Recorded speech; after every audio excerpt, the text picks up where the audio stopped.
Okay, very good. Well, welcome those who will be joining us to this Bible class via YouTube. Whenever you see it, this is for the Morehead Church of Christ. It's Wednesday evening Bible study. We are studying through the book of Judges. And what we have come to in chapter 11, which we'll be finishing up tonight, is the fact that we are coming to the fifth of 6 cycles of spiritual decline and restoration of Israel, which will last this particular cycle through the end of Judges 12.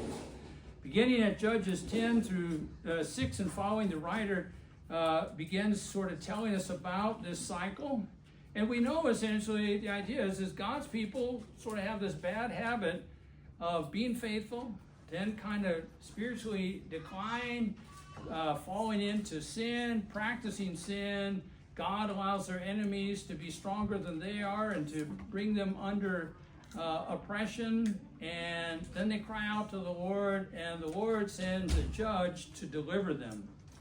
And in Judges chapter 11, we introduce the new judge, who will be the 8th judge of Israel, tasked with delivering Israel from 18 years of oppression at the hands of the Midianites. So last week, for those who weren't here, remember that this ongoing struggle against the Ammonites is a continual thing, and the Israelites raise up against the Ammonites, but they just don't have an effective leader to really deal with them. And so what happens is they come to Jephthah. And Jephthah, as 11 and verse 1 says, he's the son of a harlot, so his pedigree isn't that great. In other words, he'd sort of be looked down upon. And if somebody was going to pick the judges of Israel, he'd probably get passed over because, that would not be something that would be too flattering about him. The thing that Jephthah's got going for him in verse 1 of chapter 11 is that he is a valiant warrior, which means he possesses sort of the boldness and the courage of what it's going to take to fight against the Ammonites. They come to him, they say, listen, we want you to be our leader. And there's a discussion about the fact that they sort of ran him out of where he lived. And essentially they said, we're going to make you sort of the captain of the army, and you're going to be really the judge over us if you'll accept this invitation. And that was confirmed to the sons of Israel later on in the chapter. And then what we have here is in verse 12 is Jephthah sending messengers to the king of the Ammonites, really ask him, instead of saying, okay, hey, let's gather at this point and let's fight. He essentially wants to know why they want to battle against Israel. And it turns out that it is a land dispute. And so what they think is that the Israelites who are in the land of Gilead, and that's pretty much Gad, and you've got Manasseh, and you have Reuben, and it's on the eastern side of the Jordan River, pretty much where the Gadites are. They're saying this is land that was stolen from us. And so what Jephthah says, listen, there isn't no stealing about it. We do not wrongly occupy this land. When we came to this land, before you got it essentially, and there was this battle between us, is that we conquered the Amorites. This is a different people. We conquered the Amorites and we got the land from them. We didn't conquer you guys and take the land away, but it was from them. And so you really don't have a valid reason for wanting to battle against us. So Jephthah is really being diplomatic here, trying to essentially say you really have no basis for why you want to attack us. But as bringing us up to where we're at now in verse 28, it's talking about the Ammonite king. It says, but the king of the sons of Ammon disregarded the message which Jephthah said to him. So they had sent messages back and forth, and essentially the king of Ammon said, I don't care about that. We're still going to battle because we believe you took our land. Okay, so we're going to begin in verse 29 to verse 33. So need a reader for that? Ryan, do you want to do it? Okay. 29 through what? 29 through 33. Okay. Now the Spirit of the Lord came upon Jephthah, so that he passed through Gilead and Manasseh. Then he passed through Mizpah of Gilead, and from Mizpah of Gilead he went on to the sons of Ammon. Jephthah, am I saying that right? Through 33. No, how do you, Jephthah? Jephthah, yeah. In chapter 12 or? We're in chapter 11, and Ryan just read 29. He's going to be reading through 33. Yeah, I just needed help with that. 33. Okay. Jephthah? Jephthah. Yeah. Made a vow to the Lord and said, if you will indeed give the sons of Ammon into my hand, then it shall be that whatever comes out of the doors of my house to meet me when I return in peace from the sons of Ammon, it shall be the Lord's, and I will offer it up as a burnt offering. So Jephthah crossed over to the sons of Ammon to fight against them, and the Lord gave them into his hand. He struck them with a very great slaughter from Aroer to the entrance of Minnith, 20 cities, and as far as Abel Kavim, so the sons of Ammon were subdued before the sons of Israel. All right, very good. And so what we're going to read about here is really the primary thing is about Jephthah's vow in these verses. And Mizpah is a city located in the territory of Gad on the east side of the Jordan River. At this point, the writer of the book of Judges says the Spirit of the Lord came upon Jephthah, and it appears that his subsequent travels they're talked about here, were at the direction of the Holy Spirit. The purpose of the trip is really unknown. Perhaps it is in preparation for the battle with the Ammonites, maybe collecting troops, whatever it is. We're not told that. And so a lot of times there's curiosity and question about, the Holy Spirit in the Old Testament. The Holy Spirit in the Old Testament wasn't poured out upon all the Israelites. What it was used sort of selectively, really for imparting powers for those in service. And so we know David, had that happen to him. Saul, the first king of Israel, had that happen to him. And so International Standard Bible Encyclopedia talks about this matter. I'm not going to read all of it, but it says extraordinary powers exhibited by Israelites of whatever kind were usually attributed to the Spirit. The Spirit imparts special endowments of power. So what exactly the Holy Spirit was doing, we don't know. We know that Jephthah already was a valiant warrior, but the idea that at least signals that God is with him, and that God is in approval of, the man Jephthah and what he's going to accomplish in terms of this battle. So they overcome them. Jephthah did because God was with them. Right. And stuff. So, and the people didn't want to give up the land, and that it wasn't really their land. Right, before. because that was part of the promised land. It was part of the promised land that God gave to the Israelites, and the Israelites, go back in history, as they conquered the Amorites that were in that area, and that's how they got possession of it. But at some point, the Ammonites got possession of it, but the Israelites got it back, and Jephthah is saying, listen, we didn't take it from you, we took it from the Amorites, and then you got it, and then we got it back. Mm-hmm. And so this land really isn't a disputed matter. So we got to think about the area in which the Ammonites were. So if you can picture sort of the map of Israel, the Jordan River sort of divides sort of the Palestine region.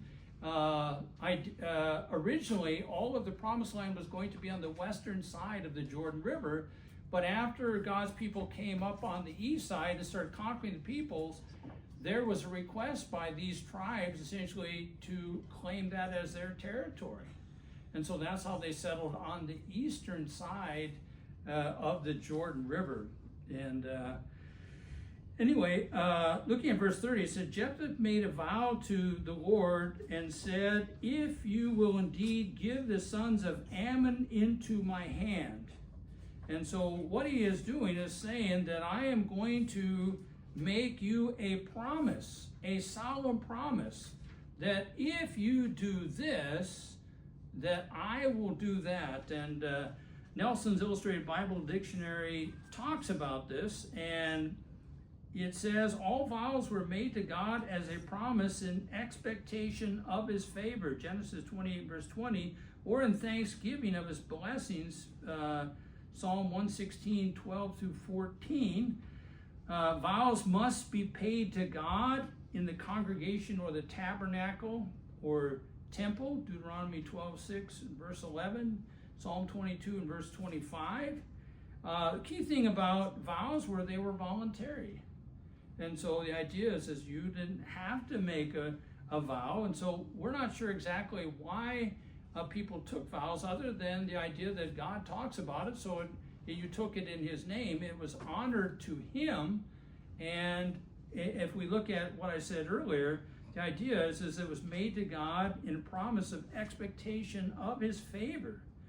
After a vow was made, it had to be performed. And so we have Jephthah here, who very much has taken, volunteered to sort of be the leader of the Israelites and going up against the battle of the Ammonites, and he wants to meet with success.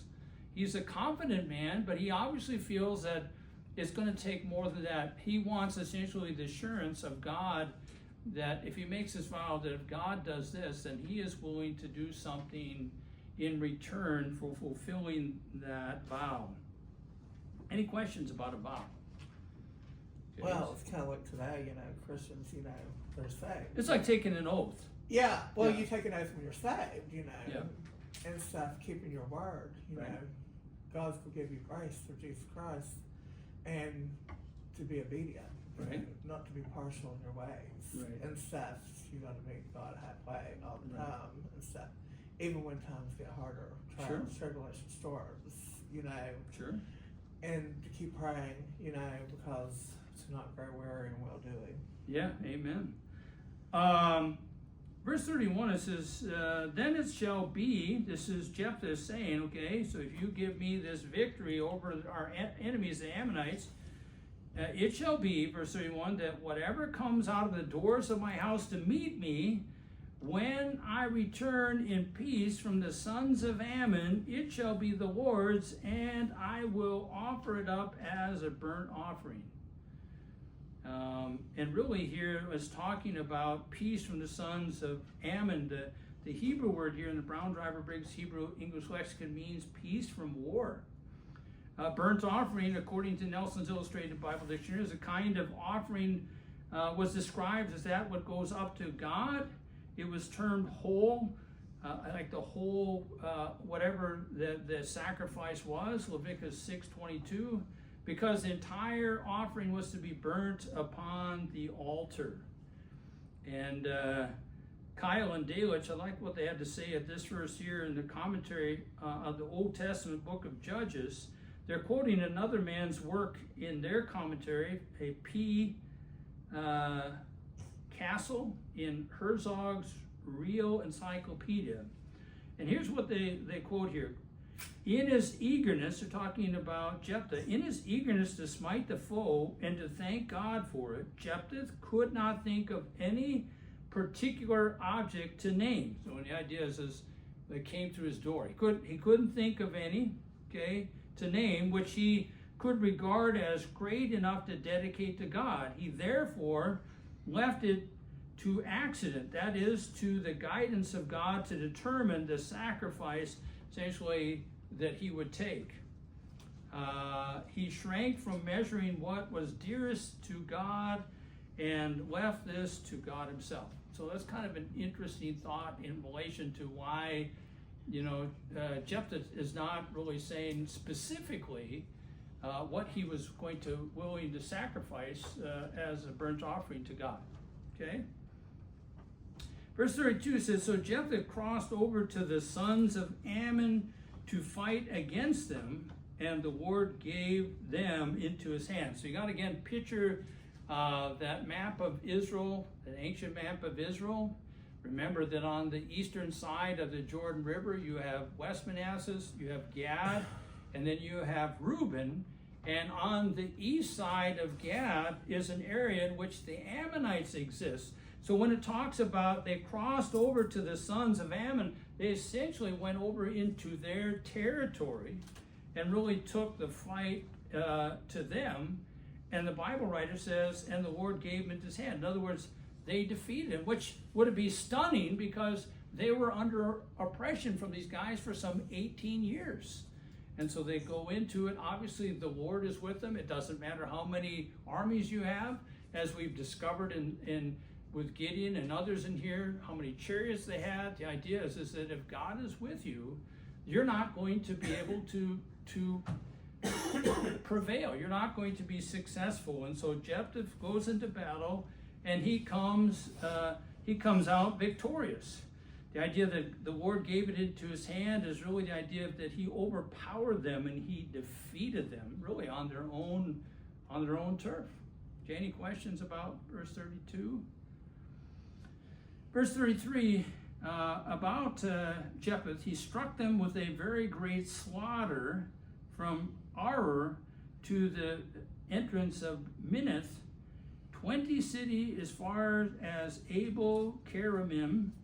So the sons of Ammon were subdued before the sons of Israel. In other words, that was the end of the oppression. And so they're mentioned these cities of Aroer and Minnith. These might have been more notable cities. The idea of these 20 cities. He ran a successful campaign. We don't have sort of the tactical information like we did with the pictures and the lights and breaking them. We don't have exactly what they did, but we see that essentially they pulled off a stunning military defeat. And the New American Standard here notes about Jephthah that his forces, he struck them with a very great slaughter. He killed quite a bit of the Ammonites. And so it's no doubt that the Ammonites certainly did not see this coming. They're the ones that essentially felt pretty strong against Israel, had their way essentially with oppressing Israel for all these years, and all of a sudden everything is turned around. Jameson, Faust, and Brown commentary in the book of Judges says, quote, a decisive victory crowned the arms of Israel, and the pursuit was continued to Abel Keramim, that is the plain of the vineyards from south to north over an extent of about 60 miles. And so they essentially took a broad swath of land from the Ammonites. So these places that are mentioned, the city of Aroer is the exact location is unknown according to Nelson's Illustrated Bible Dictionary. Minnith is the city of the Ammonites, and we also see this is the Abel Keramim is also belonged to the Ammonites. So the idea of subdued is to overcome in battle. So this breaks all of their oppression. Israel is once again free from essentially that oppression. Everything is seemingly turning back to what it should be. God sends a judge after they cry out to him for deliverance, and essentially they come to repentance. God sends them that judge, and everything is restored once again. Let me ask you this question before we go on to verse 34 and following. What important lesson should we learn from the benefit of being faithful to God in the book of Judges? And we've covered enough of it to sort of be able to draw some conclusion. I'll read the question again. What important lesson should we learn from the benefit of being faithful to God as we see here in the book of Judges? Destruction. What's that? Obeying God. If you don't obey God, you're going to have destruction. Okay. Okay. And you're not going to be able to persevere. Okay. And when you're obedient to God, God will basically be behind you. So I think of, when, what was the guy's name? He had his 300 soldiers. Oh yeah, Gideon. And they took out the whole army. I mean, like, when God is on your side, you can't be stopped. I think this is a real point. Anything's possible with God. Right, this is true. This is true. But I think the real point you see is that when you're faithful to God, God is always with you. When God's people are faithful, when we see in the Old Testament, how many of their enemies are ever able to overpower them or overcome them? None. If we're faithful to the Lord today as Christians, is the evil one ever going to overpower us and draw us back into a life of sin? No. I mean, there's a benefit of being faithful. We can't see any advantages, especially from the book of Judges, where it says, you know, it really pays to stray off into sin and go a different way and get involved with things you shouldn't. It never panned out for them. It never brought them what they really wanted, what they really needed, and that was God and His blessings. So I think if we read this and we say, how does this apply to my life today? I think that the application would be is, you know, if you're faithfully walking with Jesus, you're never going to be conquered by the evil one and brought back into slavery or sin. You're going to continue to always enjoy the rich blessings of God. Any other thoughts or comments on that before we move on? Well, that's the thing, you know, to keep the grace. That's the kicker. Yeah. And stuff, you know, Jesus did all this for us for Right. free. Yeah. But to be obedient is Right. easier said than done. Yeah. Oh yeah. And when you got, you know, that's what you gotta do. People talk about works. This is just, you know, being obedient Yep. is what helps you keep your grace. Right. And stuff. And it's, you know, like I said, it's easier said than done. Yeah. If you're gonna stick when the trials, the tribulations, Yep. when bad things happen. Yeah. I mean, I was sick for a long time. I was just, Right. you know, I was losing patience, and I prayed for patience. You know, you got to stick through the hard times, you know, Yep. with God, because there's a lot of times God's quiet. Yeah. And thus, you know, Deuteronomy 29 said there's secret things with God. Right. Right. And the things revealed are in the Bible are for us. Yeah. So we got to keep seeking the Word daily. Yeah. You know, when you look at the Israelites in the Old Testament, why did they fall away from God? Probably because it's a lot harder to walk with God and do what He wanted than essentially to go off into idolatry and do whatever you wanted to do. And so, I mean, the challenge they have is the same challenge we have today. But if we're looking at it and not really just sort of, you know, from the standpoint of the flesh, well, if I go off into sin, here's what I'm going to get, which really isn't in my best interest and will cause eternal death. But I look at things spiritually and say, you know, from a biblical standpoint, there's just no benefits of wandering away from God. There's no benefits of leaving faithfulness to God, because then God's no longer on your side. God is no longer able to answer your prayers. He's no longer able to bless your life.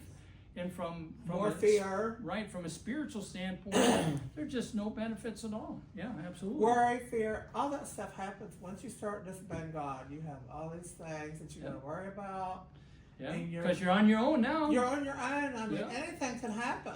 Yeah, And stuff. So, but when you're with God, you don't have a worry in the world sure. and stuff. Because But you give it all to God. You cast all your cares on But Him. you walk away from God, you got plenty to worry about. That's it. And stuff. Yeah, So absolutely. that's the security is wonderful, knowing that you're Yeah. always going to be protected. Right? Right. You're going to have what you need no matter what. So Yeah, yeah. Brian, would you like to read for us 34, 35, 36? And Jenna, do you want to read 37 through 40? Then Jephthah came to his home at Mizpah, and behold, his daughter came out to meet him with tambourines and with dances. She was his only child. Besides her, he had neither son nor daughter, and as soon as he saw her, he tore his clothes and said, Alas, alas, my daughter, you have brought me very low, and you have become the cause of great trouble to me, for I have opened my mouth to the Lord, and I cannot take back my vow.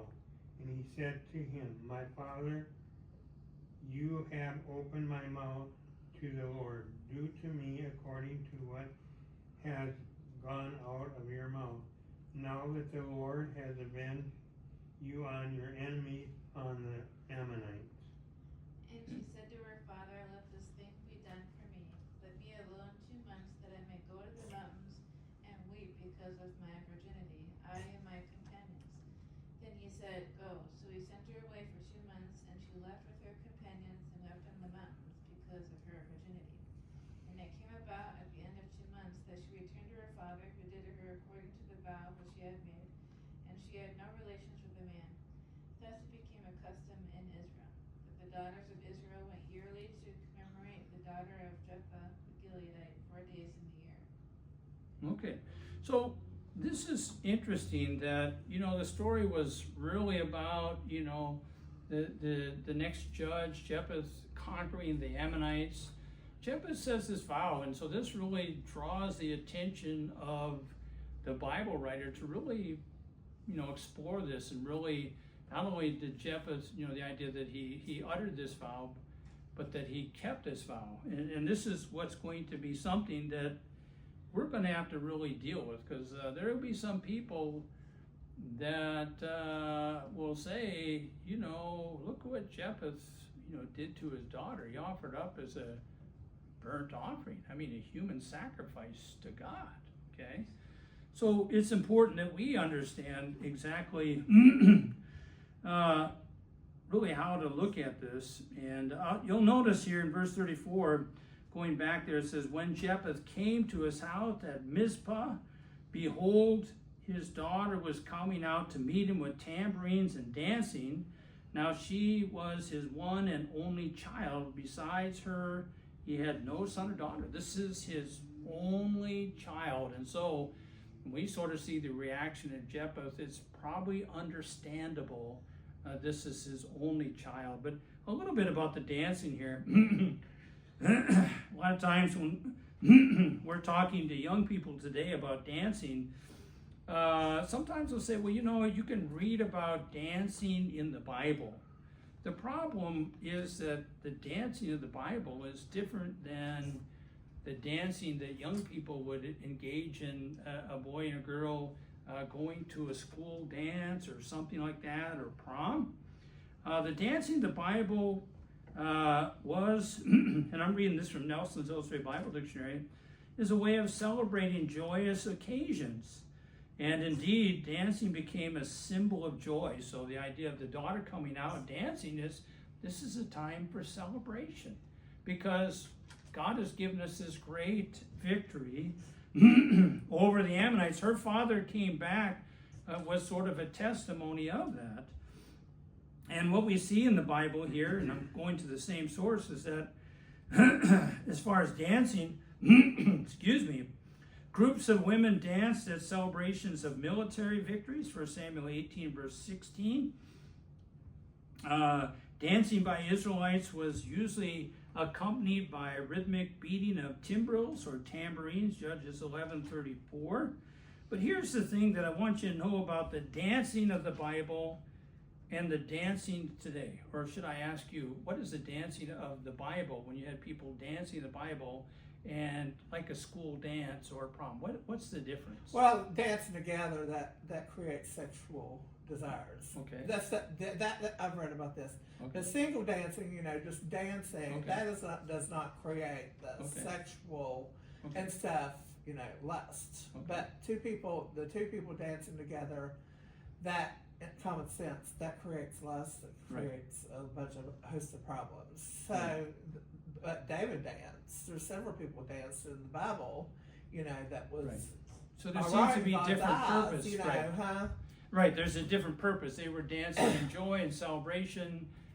Dancing today, when we're looking at it from a school dancing, is not that same kind of reason for the dance. Jenna, do you have something? I'm just wondering if she's kind of dancing like Herodias' daughter was dancing, kind of very seductive, maybe? Well, when we look at the New Testament at Herod Antipas, remember he had his daughter-in-law, trying to think of what her name was, and she danced for Herod Antipas and the people there, and that was a dance that was sensually, a sensual dance. So you can dance by yourself, in joy of the Lord, but you could also dance by yourself in a sensual way, and this is how this woman was dancing. And remember that after she got done the dance, he offered to give her up to half his kingdom. What did she say?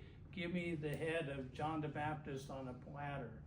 Right. Yeah, I was gonna say this dancing to me sounds like the dancing that you hear about when Saul and King Saul and King David. Yep. Saul killed Yep. his thousands, David killed his 10,000s, and they were dancing and celebrating. And Right. this is the kind. Yeah. So here's the thing that I want you to know, the key difference, and this is again from Nelson's Illustrated Bible Dictionary. Men and women, as we're talking about it in the biblical times, men and women never dance together. Yeah. So when we're talking about young kids today going to school dances, men and women never dance together. There's a problem, especially when you have young people together, and hormones are going. The idea that there is a sexual attraction that is spiritually dangerous for young people to engage in. It says men and women never dance together, even on those occasions where both sexes participated in sacred professional dances. They always dance separately. Psalm 68:25, Jeremiah 31:13. Dancing for sensual entertainment was unheard of among Hebrews. And so when we talk to young people today, last thing they need to do is put in a position where they're tempted sexually because they're in close proximity to the opposite sex. There's a lot of schools that have recognized this, and instead of having a dance or a prom, they would have a banquet. And so they'd have all the young people dress up, a dress-up occasion, and instead of dancing, they would come together and have a banquet, because they recognize really the danger in that kind of activity. Any questions or comments in verse 34 before we move on? Dancing. I was just about to say that it's not that common here, but in Africa you do see this different type of dancing, like the one like just happened when the daughter of Jephthah came out of prison. Like when for like kings or some great men like armies, when they go to war and when they come back, you see people, the whole of the street and Just kind of just dancing and dance, celebrating. that's a Celebration, yeah. that he came alive from Yeah, the war. Or that'd be he very came- similar. Yeah, just similar dance. It's a joyous dance. Yeah. They don't dress up naked or this thing. Just Yeah. everybody just to thank God. They kind Yeah. of shout to God. Yeah. Then unlike the worldly dance, when you have certain music, you dance to certain words. And Right. certain musicians don't even listen to the rhythm of what they are saying. Right. They just dance sensually to arouse. Right. Those are kind of. And I think I that appreciate never that. happened in the Bible. Yeah, and I appreciate that. I think as Christian parents, we should be looking out for our children's welfare. And they're going to say, well, all my friends are going to go to this dance. How come I can't go? And we're saying, this is not in your best interest spiritually. If you guys all want to go bowling, that's one thing. If you guys all want to get together and have a meal together, that's one thing. There are other things that you can do, but this is not in your best interest, because essentially you're not ready for that kind of experience. We think about sexuality and the idea of self-control. You're not ready for that. And when you think about drawing to the other sex, the idea that's where dating and really preparing for marriage. That's what dating should be about, is preparing for marriage. This is something that we would use great caution and essentially try to keep from letting our children be in a position where they are tempted sexually. Verse 35, it says, this is about Jephthah. When he saw her, he tore his clothes and said, "At last, my daughter, you have brought me very low, and you are among those who trouble me, for I have given my word to the Lord, and I cannot take it back." In other words, I'm obligated. Nothing to do here. Why did he tear his clothes? He's upset. Okay, in the ancient times, ancient Israel, it is an outward expression of grief and mourning. So the idea that you would tear clothes were very valuable, because they weren't just sort of made in a factory. Everything had to be hand sewn. The fact that you would tear your clothing, just sort of rip it, shows really, an external expression of mourning. And Jephthah certainly is in despair and anguish. This is his only daughter. And now he made this vow. A lot of times that vow is known as, Jephthah's rash vow. All of a sudden, it's in relation to his daughter, Jenna. So I'm just kind of confused why she has to be killed at all. Yeah. Um, Well, it says burnt offering. I know, but it says whatever comes out of my house. Right. So, obviously his daughter lived with him, so. Right. Well, that's why it's called a rash vow, because, you know, it wasn't well thought out. I mean, the idea is whatever comes out of your house. I mean, how many people have in your house, and what is the statistic, chance that it's going to be your daughter? This is why it's called a kind of rash vow. In other words, it wasn't thought out or thought through enough. The idea that Jephthah so much wanted the victory that he was willing to essentially make a great vow like this in order to secure God's favor, and that's a lot of times it's a rash vow. In other words, did he really think through what he obligated himself to do? Yeah, Right? I was just gonna say, like, what else would come out of it? Yeah. There's the dog. Go get Well, the I dog. mean, I thought about it as if maybe he has some dogs. Yeah. Maybe cats. Yeah, but Maybe he see, was the thinking, only out. problem with the dog is they were considered Did unclean, he have so his it's daughter unlikely. for a burnt offering? Well, this is what the text leads us to believe, Uh-huh. but I haven't got God through would it. accept that? Well, that's what I'm saying. We're working on this, brother. Uh-huh. We're working on it because we got some splaining to do. Okay, so the text leads us to believe that. Okay, so we're at verse 35. The idea is he's in mourning. He obviously has obligated himself. He essentially says, you came out, and essentially you're my only daughter, and now because you came out, all of this has to come about. All of this has to take place. So really, Jephthah is devastated by the fact that his daughter came to. I don't know what his reaction would have been as, if it was mother-in-law or whoever, his father, who else, but it just, what would his reaction be if it was somebody else? See, we don't know, and so it seems, according to the context, that Jephthah is great pain that he's feeling, and because it's his only child. And what it'll be for him, if it's his only child, it's his daughter, she will never be able to bear grandchildren for him. Okay, so that would be devastating. In ancient culture, this was something that was very important to people, is the legacy of their children, grandchildren, and so forth. Jephthah says, "For I have given my word to the Lord, and I cannot take it back." Okay, do you think there is a lesson here for us as Christians today in relation to us giving our word? Right? Yeah, don't promise things that you can't completely agree to. Okay. If you say, hey, I'll give you $1,000 Yeah. next week, and it's like that next week comes and you don't have $1,000. Yeah. Or, hey brother, if you ever need anything, give me a call. Yeah. Hey, I could use no, I can't, I'm not gonna be able to do that. What about next week? No, I can't do it either. Or I'll volunteer to do this, service for the church, and then the time comes and the service isn't done. I think there's a problem in the culture. This is really bad with the culture, because so many people essentially give their words so quickly, and if they don't, maybe they felt very strongly in the moment and saying, I'll do this or I'll do that, but then in the course of time, they don't feel strongly about it, and really what you get is some kind of excuse so as not to really, come through with what you said. Yeah, I was gonna say that that's 100% true, because if you think about it, back in the old days, like, I don't know, 1800s or whatever, everything was done with like a handshake. Yeah. Now they can't trust a handshake. They have to go through all those legal Yeah. forms and.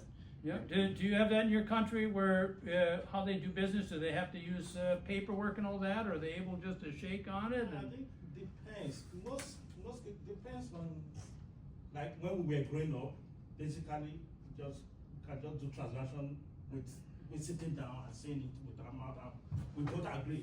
yeah, and we Yeah, both trust agree you. it's Yeah. good. Integrity, you maintain your integrity. That's why when we were being brought up, we were told that your words should, when you say yes, Yep. you should mean yes. When you say no, you should Right. mean no.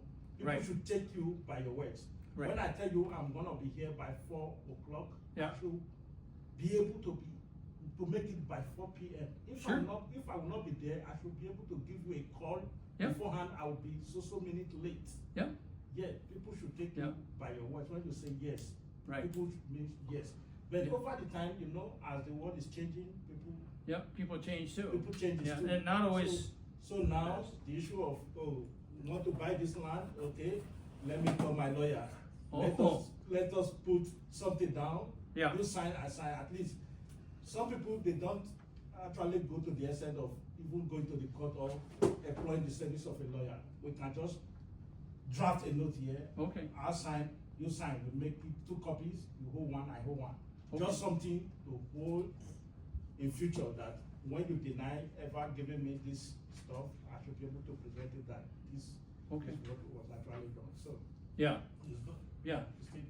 So one of the things, you know, we learn is we should, for this, we should be careful about how quickly we say that we're going to do something. It's not a discouragement essentially to promise anything, but to recognize that sometimes we can promise things too quickly and then either forget or fail to come through. We recognize that, as Brother Timothy pointed out, there are sometimes legitimate unforeseen circumstances. If I say, you know, I am going to do something over here tomorrow, and, you know, on the way over there, my car breaks down, so I can't be there at 4 p.m. Is that my fault, or is that an unforeseen circumstance? You see, there's a difference. So we're not saying that, boy, you know, you have to be on top of unforeseen circumstances. Well, you can't be. But the idea is that when you say that you're going to do something, you've got to be held to that. And so this is a caution not against committing, but the idea of making sure that we follow through. We should be so committed to what we've agreed to do that we do not look for excuses to take it back and fail to do what we have promised. What happens when someone gives their word and that they're going to do something and they consistently fail to follow through? What happens to their reputation? It's ruined.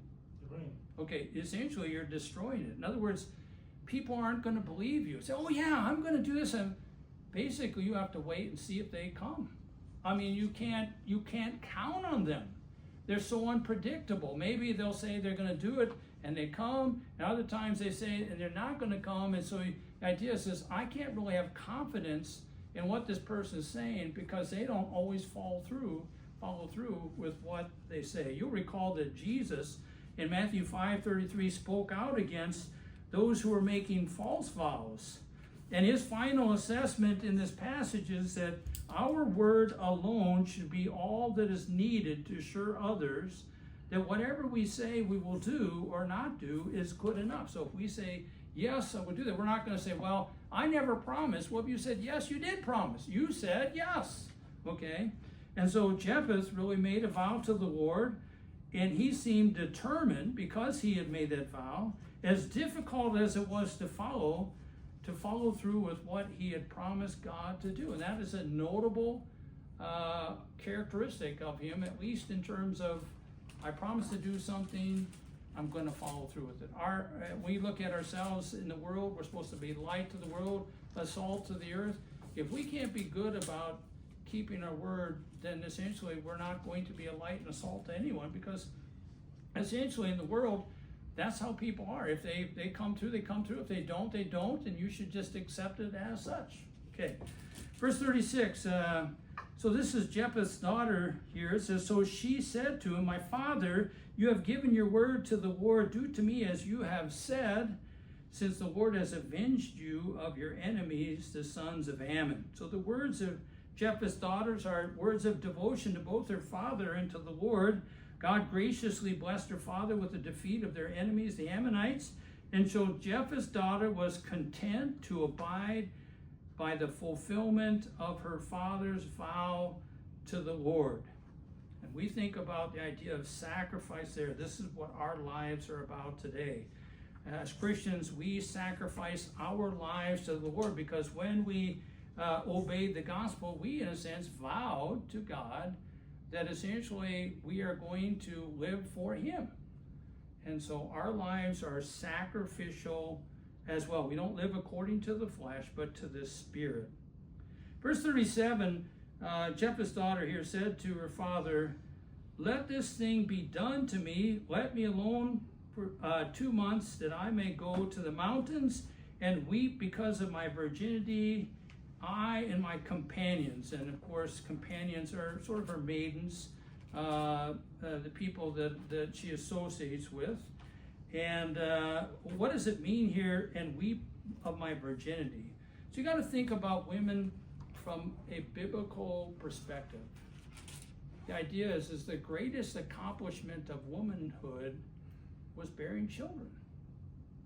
Okay, so that's the fulfillment. Remember Hannah, when we studied about Hannah in 1 Samuel chapter 1, she couldn't have children, and her the other wife of her husband essentially, belittled her and put her down because she couldn't have children. This is what it was. The idea is you're failing to fulfill your womanhood, right? Yeah, I was just gonna say, it's sort of like probably mourning the fact that she's never gonna get married and have kids and experience. This is personal loss. Yeah. This is devastating. So when we think about this, because the words sort of trip us up, weep about my virginity. From a modern perspective, you're like, what's to weep about? The idea from an ancient standpoint is I'm never going to be able to fulfill my womanhood, in which every woman looks forward to doing. Okay?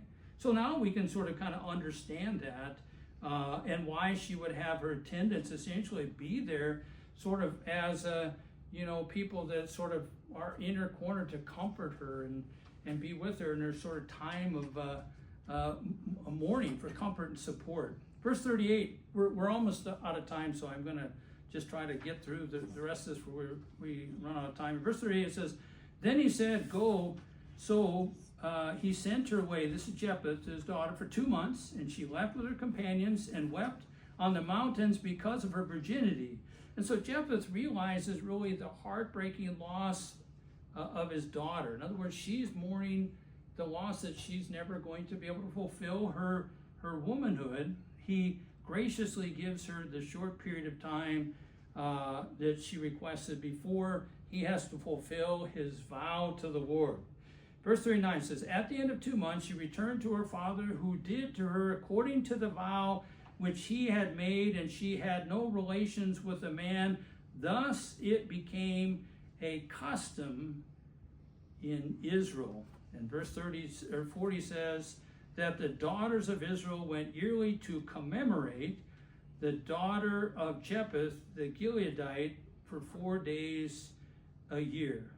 And so it commemorates just really the idea of the personal tragedy of this woman who essentially wasn't able to fulfill her womanhood. So really, it's about understanding what's going on here. What did it mean for Jephthah to fulfill the vow he made to God and offer up his daughter as a burnt offering to the Lord? First of all, let me share this with you from Zondervan Pictorial Bible Dictionary.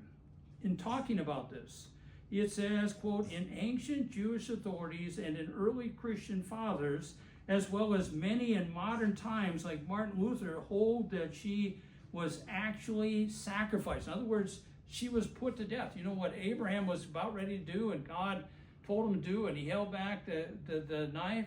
The idea is that Jephthah went through with it. So there are two primary interpretations of the vow and its fulfillment.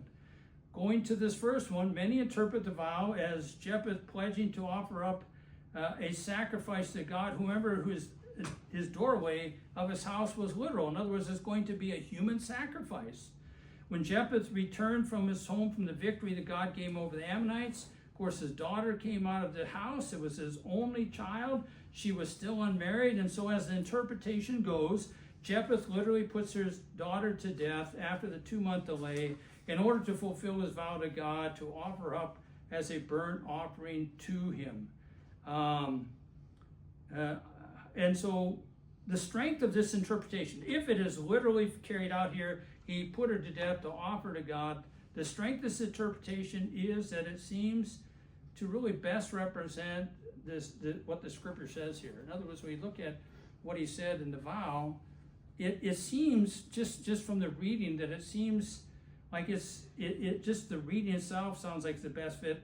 The weaknesses of this interpretation are as follows: that God forbid the Israelites from engaging in human sacrifice. Deuteronomy 12, 29 through 31, and Deuteronomy chapter 18, verse 10. Would God have wanted a human sacrifice offered to him in light of this condemnation of human Don't sacrifice? sound like that.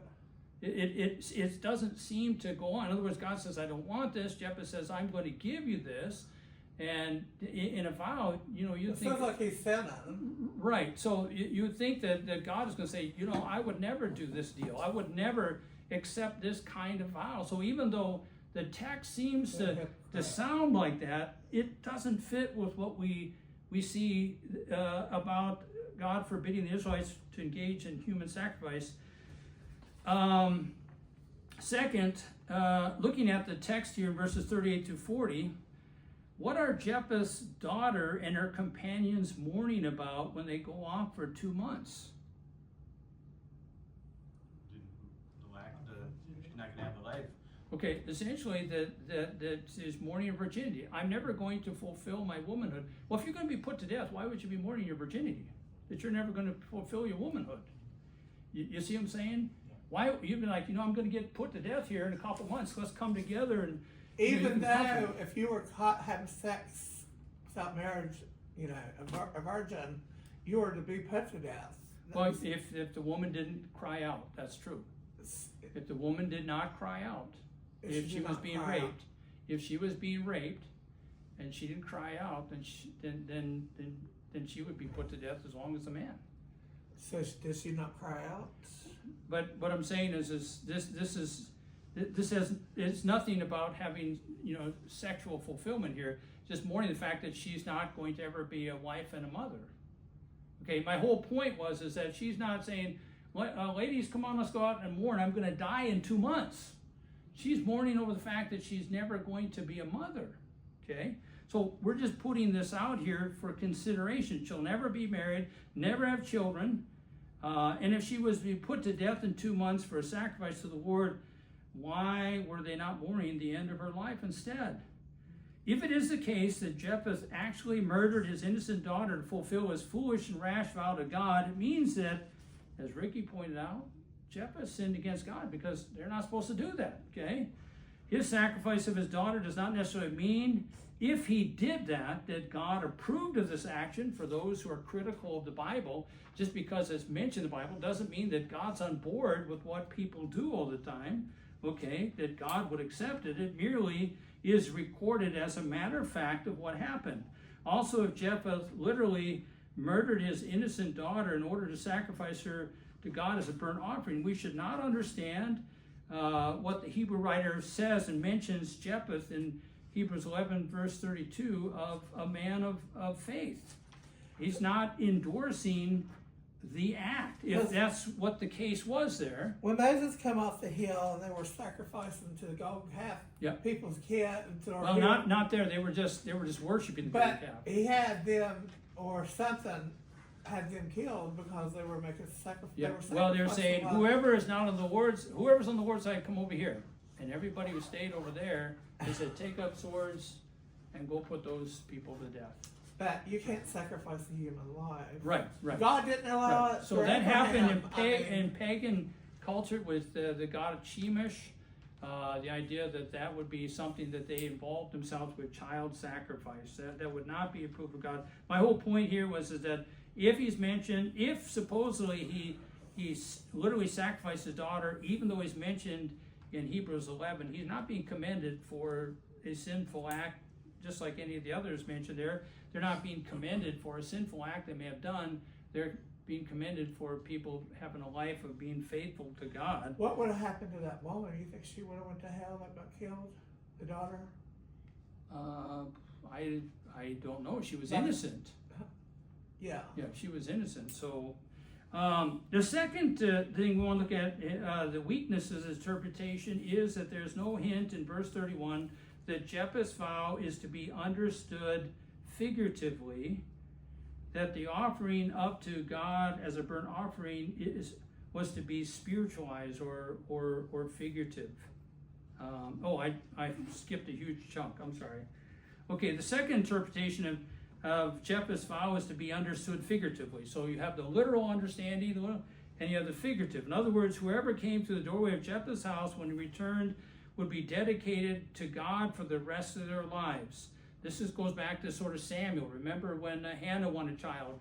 She said, if I get this child, what I will do is I will dedicate him to the service of the Lord. And that's what she did. And so it's believed that this has happened in the case of Jephthah, is that he would dedicate his daughter to the Lord's service for the rest of her life, which means she wouldn't get married, she wouldn't have children, she would not be put to death, but she would be a spiritual sacrifice to God, wholly dedicated to his service. The strength of this interpretation is Jephthah, who should have known the law of Moses, condemned human sacrifice, does make it vow to God to offer something that God condemned as sin. B, it seems to fit better with why Jephthah and her Jephthah's daughter and her companions were mourning about her virginity and not her impending death.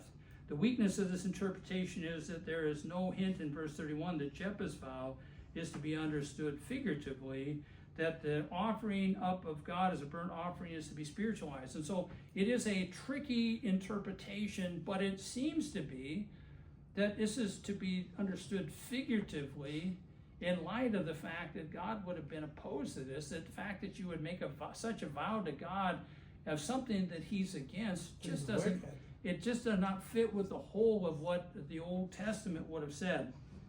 And verse 40, this yearly commemoration of this personal tragedy is really the idea is that this was seen as something that was a great tragedy, and it seems like they sort of, the daughters of Israel sort of took this up as something, the idea that we need to remember really, this great loss that this fellow Israelite woman really had to give up in her life.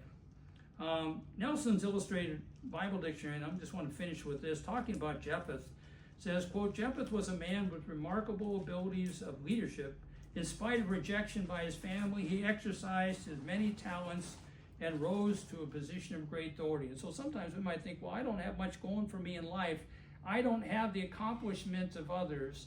And I think as Christians, we find encouragement that as God can use anyone for his service. God isn't saying you have to have X amount of money, X amount of talents, this, in order to accomplish something great in God's service. All you have to do is be a faithful man or woman of God, and God is able to use you to accomplish great things in the world today. Okay. Thank you. God bless you.